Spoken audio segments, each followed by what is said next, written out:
Welcome to another anticipation-filled episode of Talk Commerce. I'm your co-host Veronica Costello, and we have an exciting conversation ahead of us today.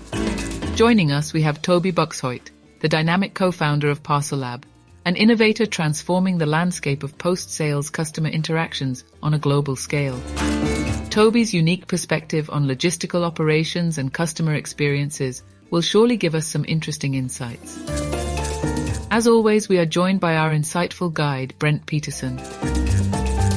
Brent's extensive experience within the commerce industry and the Magento community provides a depth of knowledge that adds essential context and understanding to all our discussions. Sit tight as Tobi and Brent lead us through an exploration of customer engagement, the significance of returns, and their predictions for e-commerce in 2023. So, let's buckle up and dive into the heart of commerce. Before we jump into our content, let's hear from our sponsors.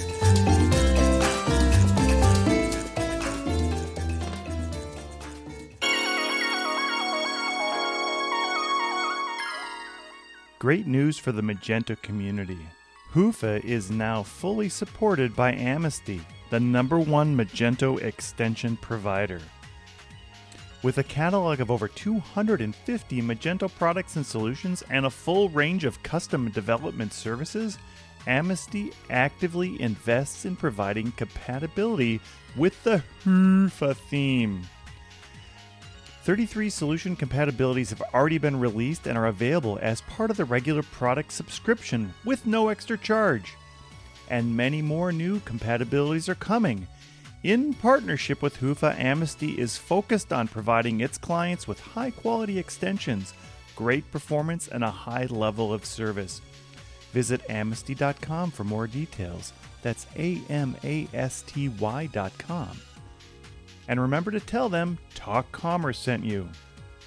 Is your Magento site moving at a snail's pace? Believe it or not, you're in the same boat as 90% of Magento store owners. Let's add a splash of optimism. I recently had a client who revived their site by switching to Hoofa. Their excitement was contagious. Hoofa is more than just a theme. It's like having a secret weapon in your e-commerce arsenal. Picture this. You're crafting an online space that's as vibrant, engaging, and dynamic as your brand. Sounds exciting, doesn't it? That's the Hoofa magic. Performance, top-notch. Usability, smooth as butter. With Hoofa, hitting Google Lighthouse scores of 100 isn't a dream, it's reality. My client and I have been on this exhilarating journey, and I tell you, it's a game changer. But hey, Hoofa isn't just about turbocharging your performance. It's about putting a personal stamp on your store. The theme is fully customizable. Play around, express yourself, make it truly yours. My client has been having a blast watching their online storefront transform, supercharged by Hoofa's powerful features and tools. Ready for transformation? Why not test drive Hoofa and feel the difference yourself? Visit hyva.io. That's hyva.io. And when you get there, don't forget to mention that Talk Commerce sent you. Trust me, you're in for a treat. My name is Brent Peterson, and I'm your host. Please remember to subscribe wherever you download your podcasts. And now, Talk Commerce.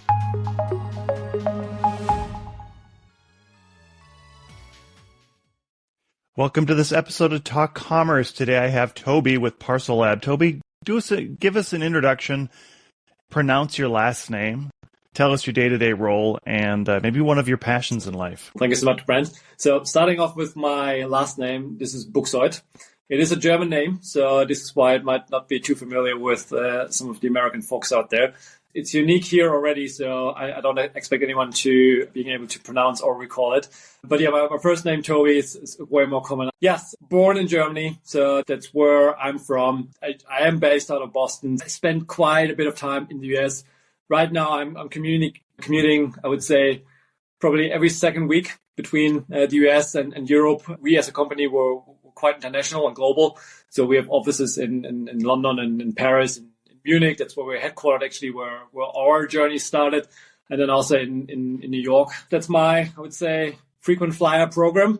Other than that, yeah, very happy to be here, talk a little bit about maybe the entrepreneurial journey that I had, but also what we have built as a product, as a company, what we're doing today, and specifically one topic which we understood is important and a pretty hot one at the moment is returns, because that's something where we can help brands and retailers with. And so I'm very happy to share some insights and thoughts around that topic today.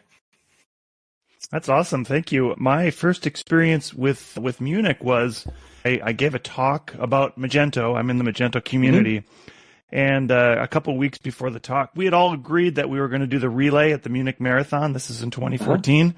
Excuse me. We signed up too late and it was full.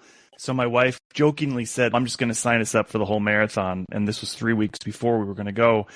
And so she did, and we ended up running it the day before the conference, which I'd never advise doing 3 weeks of training for a marathon. We did finish, and they always say that the marathon, anybody can do it, but it's what's your training, and then your training is going to be a result of how you feel after. Anyway, so that's my first experience with Munich, and we had such a great time. You survived, apparently. Maybe not necessarily enjoyed it that much, but at least you made it. So I think that's good. It's a good one. Congrats. Yeah, thank you. All right, good. So tell us a little bit about yourself, maybe some of your backstory and how you started this. For sure. So I do come from an entrepreneurial family, I would say. So lots of family members actually have started or run their own business. My parents actually ran a logistics company. So it's a freight forwarding company, moving stuff from A to B. So that's where it all started, I would say, my career. I did a little detour into engineering in Germany. Car manufacturers are big, so I actually studied that and also started working with Porsche and BMW, but wasn't really for me. And so I pivoted back into logistics. Spent a couple of years in a supply chain consultancy. Actually did quite a lot of work in Canada with BlackBerry back in the days. And based out of that, that's around 8 years ago now, spinning out an idea that, like, on a personal level, I was quite frustrated about ordering stuff online and the friction that you experience. So sometimes things don't arrive or delayed, or you don't really know what's going on. And having a bit of background, understanding how these processes work, the data that is available, we were just really wondering why, right? Like there should be ways to make this smoother, so less friction in the process, and also make it way more engaging from a consumer point of view.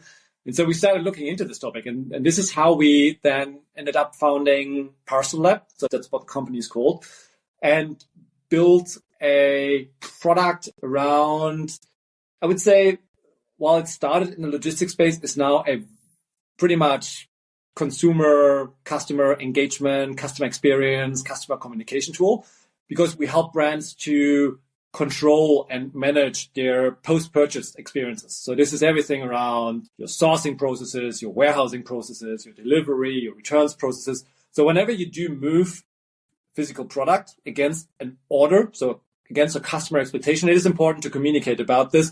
It's important to involve customers in what's happening, to create more certainty and then get rid of all those black boxes that are around. And it's a great way to also engage and build relationships with the customers. And 8 years down the line, we're now a company about 200 people in size. As I said, like offices, at least in our core markets in North America and in Europe, and working together with many of the biggest brands out there to really help them create these so much better customer experiences than what it was used to before. And yeah, you asked me at the beginning a little bit about returns as well, which is also a topic that's becoming, it's not new, but I guess especially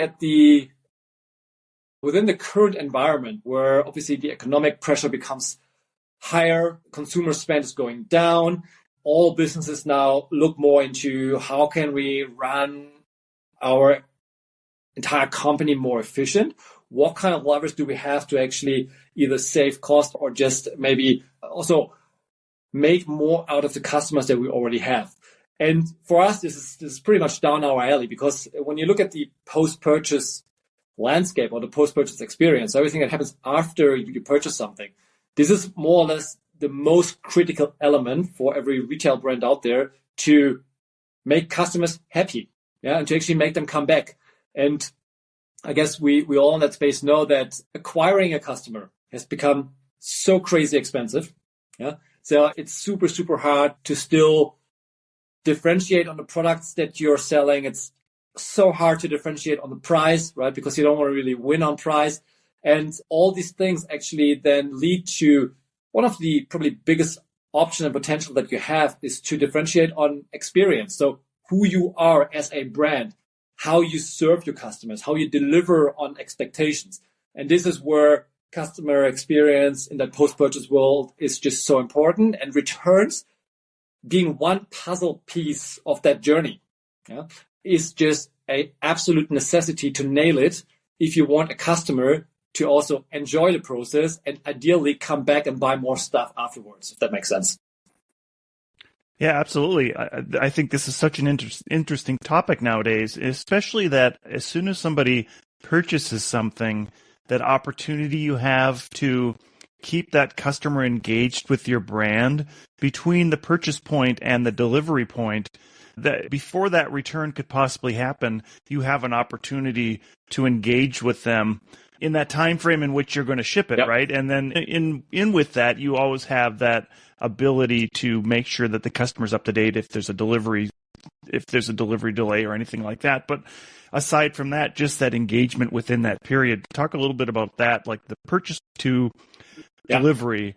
How are you keeping them engaged? So we don't get tired of saying this is the most critical and most emotional part of the journey, because now if you are a brand, like your customers actually do expect something from you, right? They made choice to buy something. They're worth the money. And now whether it's something that they're desperately waiting for, they're super excited about, or just maybe even scared because if it lates then they get a problem, it is so important to then deliver on this promise as a brand. There's this one number that's floating around that, I know it's an average number, but it's said that just to compensate for the customer acquisition cost, you have to have people come back 3 times to make that worth it. So, of course, it depends what kind of product you're selling and what segment. So, yes, there's going to be extremes to both ends. But I think this makes it so clear that if you do succeed in making somebody buying something, your engagement shouldn't stop there. Yeah, because otherwise you'll be spending a lot more money acquiring more and more customers, when actually you have to make sure that you're also doing everything possible to not churning customers. Yeah, if you have a leaking bucket, then it's going to be very hard to drive and build sustainable growth. This part of the journey, very often still pretty much neglected, is an opportunity for you as a retail brand to really monitor very closely what's happening, because very often you're not even in control of those processes. Yeah, let's say you're shipping it out with FedEx. You probably have SLAs in place. You probably get some data about what's happening, but you can't really control whether this is working or not. You want to make damn sure that everything you can do around keeping customers at least informed, at least maybe on your end identifying when something goes wrong, even before your customers know, and then reaching out to them and dealing with this situation in a very proactive, friendly, helpful, supportive way. It actually helps you to make customers then happy even when something goes wrong, and it increases your chances so dramatically that they then do come back, choose to come back the next time, and therefore make the entire process worth it. So it is one of the most important elements when you look at the end-to-end customer journey. And it is, as I like to point it out quite often, just a huge opportunity to create new customer touchpoints that can be the beginning of a new customer journey. So we want people to move away from a very linear way of envisioning customer journeys, that you find them, they buy something and they're gone and you go find a new one, and actually try to envision all these touch points that you have as chances to build trust, to build a relationship, to pull them back into your social channels, to pull them back into your loyalty program, to pull them back into your web shop. That this all increases the likelihood that those customers will not just be happy, but also way more likely to purchase again and again and again. Yeah, and I would imagine that there's so much added pressure from Amazon that is always delivering in 1 to 2 days, and their experience is so well refined that the purchasers who's just buying it directly from a website wants that same experience that they're getting, or at least they want to know that they're going to get their product at a certain time. and that in-between time and that expectation. So right now, I think the expectation is that they're going to get whatever they're going to order in 2 days. If they're not going to get it in 2 days, then they'll want to know they're not going to get it in 2 days. And they should know that right away. How much are the bigger players contributing to a better experience for the consumer? Yeah, let me say that you cannot compete with Amazon on speed or in general, like probably supply chain execution. Yeah, the scale that they have, the vast amount of inventory they have laying around, probably a lot closer to you than every other retail brand has, is just impossible to beat. Yeah, of course, there's the big players. I don't know, Walmart, maybe THD, the Home Depot, or brands like this that have a very broad network of inventory and also a very highly efficiently run supply chain. But for the most retail brands out there, this is nothing that they will ever be able to compete again. But that's okay, because if that's the only thing that you're after, that you're just after speed and convenience, then maybe Amazon is the right choice for some items for some customers. But Amazon at the same time is also pretty soulless, right? So Amazon doesn't really have a brand. You don't go to Amazon because you like Amazon. You don't go to Amazon because you enjoy the experience, right? You go there because it's easy, it's convenient. So changing, or maybe seeing it out of this perspective, that even if your own delivery process might take 2, 3, 5 days longer, the data that we have is actually showing that customers don't necessarily need to have everything be delivered within 1 or 2 days. This is not necessary, right? It is expectations that it's being formed by Amazon, but to be honest, like most people don't actually need that. So what is important is that people don't get frustrated, that people don't get disappointed along the process. So this is why communicating around customer promises is so much more important in our view. And this starts on the product detail page. You communicate a clear date on when you can expect your product to be delivered. This needs to be in the cart. This needs to be in every communication you put out there. And when these things change, they do change. Sometimes they're faster, sometimes they're slower. Keeping customers in the loop is just going to ensure that customers will be okay with this taking a little bit longer. I know this was a little detour, but understanding where and how you can win against Amazon, I think is important. And understanding that you as a retail brand usually have a very unique brand and brand value and look and feel, which is something that sticks with consumers, yeah, and might actually want them to engage with you and want them to come back instead of just going to this big gray monster that is just fulfilling the basic needs that they have. Yeah, I really, such a good point that it is soulless. I'm going to use your word there, that it is just a place where you're going to put your coin in and get your whatever you want. And that's it. It's just like a coin operated machine where you're not doing anything. All you're doing is taking on their convenience. Tell us a little bit about those touch points, maybe some highlighting those touch points, and then we'll move into returns and how that is important. So I would say general touch points that we see frequently being used by retail brands are really around probably those touch points pre-purchase. So when you actually do build a customer promise, so when you do give them an expectation on when they can expect their products to be delivered, that is where it all starts. And then you're pulling that through. So you usually, reiterate this on an order confirmation, a shipping confirmation, and that's pretty standard. But then moving into the delivery process where you're announcing throughout the way that maybe there was a change or maybe that's going to be delivered tomorrow or today. You want to be very precise in making it as much as a forecast as possible. So there's a lot of data around. So sometimes you can even go down and predict maybe the hour on when that shipment will be delivered. We work together with a couple logistics carriers that also provide live data. So you can actually visualize it on a map. So you see when the truck's coming close or past your house. All this helps to drive this engagement with customers. But then to move into the return space, it doesn't end there. So even when it's delivered, when it's successfully delivered, you want to make sure that also a potential way back is as frictionless and as engaging as possible.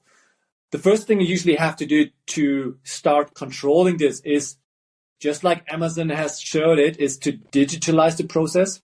So this usually happens within a front-end solution where you can actually, register a return. So you don't want to have a return label in the box already because you can never, as a brand, control what's going to happen with this.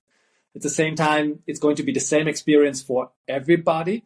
Whereas like when you digitalize this experience, so you have it not as a label in the box or not necessarily going through your customer service center, you can start thinking about how can I now make this the most convenient and the most engaging for every single customer. And this is what we think is so key for making returns also, on the one hand, something that helps brands to be more efficient, but also create good experiences, is to move away from one size fits all. Yeah, your customers are not the same. So you have customers that are very valuable. So you might have, let's say, a VIP loyal customer where you might be wanting to offering a very different returns experience. So let's say that one is for free. Maybe you get your money refunded by the time you register the return. So you don't have to worry about anything. It's super smooth and as easy as it can be. But then you might have first time buyer. You might have a notorious returner, right? That's just like sending stuff back and back. So maybe for these kind of customers, you want to make it cost money. Yeah. You might want to make it more hard to return. Maybe you want to enforce the deadlines with them. Yeah. Maybe it's 30 days, right? And no longer. And afterwards, like you do treat those customers differently. And then we do speak about different products. So maybe there's products that you want to have back because it makes sense. Others you might not. Maybe others you can send either straight to charity. I think that's a great option, right? But also maybe in the future you can send those products back to maybe a different location. Yeah, it might not even be your own warehouse. Might be, I don't know, a secondary channel. Maybe sometimes it's even the next customer, right? I don't know. But I think that's still a bit down the line. But I think the key in making returns a success for retailers is to move away from, I have this one returns process that applies for everybody that I'm serving, instead of going down to being cost focused on how can I reduce returns as much as possible while creating the best experiences for the customers that are really valued. Yeah, I like that approach because I do feel as though probably 99% of the retailers out there at the moment have a one-size-fits-all for their entire return process. The bigger stores definitely have it down. It's easy for Target or Amazon or Walmart to manage returns, but it's harder than for the small merchant to compete against that. And I like that idea of even penalizing those who are consistently returning, not penalizing, making it more friction. Or more expensive. Because I suppose more expensive. There is a difference between the person who is returning something because it legitimately didn't fit their needs to somebody that just whimsically orders something knowing they could return it at any time, right? Absolutely. I'll give you two examples. Two brands that we work with. The first one is Chico's. That's fashion. Returns is just part of the game. Because you don't know if this size is going to fit you, so you order two and you have to return one of them. And you expect the returns to be easy and seamless, right? That's how it is. Another customer of ours is Bose. Yeah. For them, a return is a disaster. Yeah. Because you know exactly what Bose headphones are going to look like. All the specs you've probably seen, 100 different, YouTube, reviews or whatever it is. Like this is all so transparent. So when they get a return, they screwed it up somewhere. So something didn't really go well. So for some brands, again, it's not a one size fits all. It has to be more smooth than for others. For both, it's probably the most important to build a process around this that they can recover this revenue. So avoid the return in the first place. Maybe it's just a repair. Maybe it's more an exchange than it is in return. And really, sometimes we see it with some customers that we have as well, where they're pulling in customer service people to speak with each and every customer before they actually then do get the sign off and do get the label to return the product. So again, depending on what you're selling and how much this needs to be tied into the experience that you want to create, it's a total different world. It's returns. It's not a one size fits all. And maybe talk a little bit how this fits into different types or different categories. We have B2B, D2C. Is there services? I'm a big fan of AppSumo, which you can buy applications, and they always say 60-day money-back guarantee. I know returns aren't part of that, but that experience in knowing that my purchase I'm not stuck with whatever I'm getting. It doesn't really matter which market you're in. And I realize if you're getting a service you delivered, that there's no return in it, but there is an experience that happens once you purchase it to that till you actually use it or don't use it. Does it matter which market you're in? It does, because there is a different attitude from buyers, from consumers towards returns, depending on what you buy. So maybe if we go back a couple of years, I think returns, or making returns, first of all, possible, and making returns for free was probably one of the necessary enablers that e-commerce needed to have. Yeah, because people were coming from the physical world. They knew usually I go into a store, I can touch it, I can see it, I can feel it, I can try it on, then I buy it, and then I go home. The risk of ordering something online where this was not going to be, I don't know, didn't fit or don't like it, was just so tremendous that obviously there was no other way for e-commerce to start that flywheel, to get initial traction and adoption without returns, without free returns, right? So I guess we just have been stuck with it. But now, and we made a consumer study last year where we asked consumers how they think about paying for returns. And I don't have the exact numbers in my head, but I think it was around like 50% of consumers said they would be willing to pay for a return, which is a pretty crazy high number considering that more or less like all brands out there still offer this for free. However, now it becomes tricky. If you don't offer it for free, which probably every second consumer would accept, if your competitor still offers it for free, it's a disadvantage. Yeah. And if you move away from, again, like considering that products or customers are different, there's products where, let's say you're ordering a $300 Bose headphone. It's probably okay to pay $5 for a return. Yeah. It is not okay if you're ordering a $15 H&M t-shirt, if you have to pay another $5 to return it. Yeah. So that's a very different scenario as well. What we can say is that no matter where if you charge for it or not, it is not a decision that you can do by yourself. You have to look around you, your competitive players that actually are within that same space offering the same products. And you have to very understand the behavior of your customers in order to do that. It's absolutely possible to charge for this. For many customers, it is very understandable that this costs money because I'm sending something back. That's an effort. But it is something where there is not a global answer for this is a yes or a no in any given segment. Yeah. Tobi, we have a few minutes left here. Tell us a little bit about what it looks like now going into this 2023 year.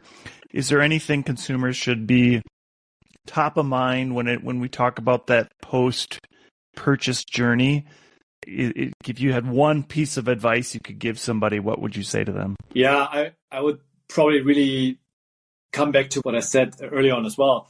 I think that this transition in the market from being purely focused on customer acquisition to also look more to the post-purchase world of things, where you can actually probably with a lot less effort and a lot less money create way more impact by increasing your customer lifetime value.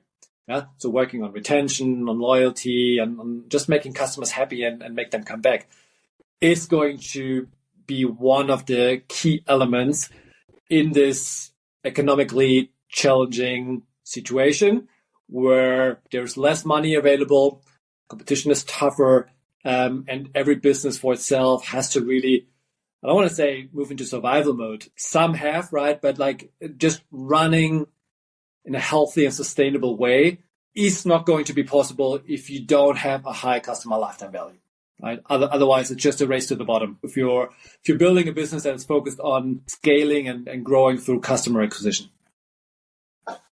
Yeah. So just to recap, what I heard is know your journey and make sure you're keying in on your lifetime value. Churn and burn is no longer. It's been a great way to do it, but certainly know that the customer, there's a lot of competition, right? And just like free shipping is now the thing, right? People that don't charge or don't give away shipping are getting penalized by people not buying. That this post journey is even more important. So Tobi, as we close out, I give every guest an opportunity to do a shameless plug about anything you'd like. What would you like to plug today? Yeah, give returns a chance. They're not all bad. If you deal with them in the right way, if you understand how it can work, and if you make them work for you, it's a great opportunity to both save cost and create new engagement and consequently new revenue. If there's one thing I would like people to take away, then it's really about thinking it from that perspective instead of just being annoyed by it, which I can also totally understand where it's coming from. And how can people get in touch with you? Well, you find us on the internet. So I've heard of that. Yeah, you'll find us everywhere on every channel that you know. But I think that the most likely and straight option is go to our website, www.parcellab.com. Shoot us a message if there's anything we can help with. We'd be super excited to start a conversation. Great. And I will make sure that I put that into the show notes. All right. Thank you so much. Yep. Tobi, thanks. Have a great day. I appreciate your time today. You too. Thank you so much, Brent. Bye.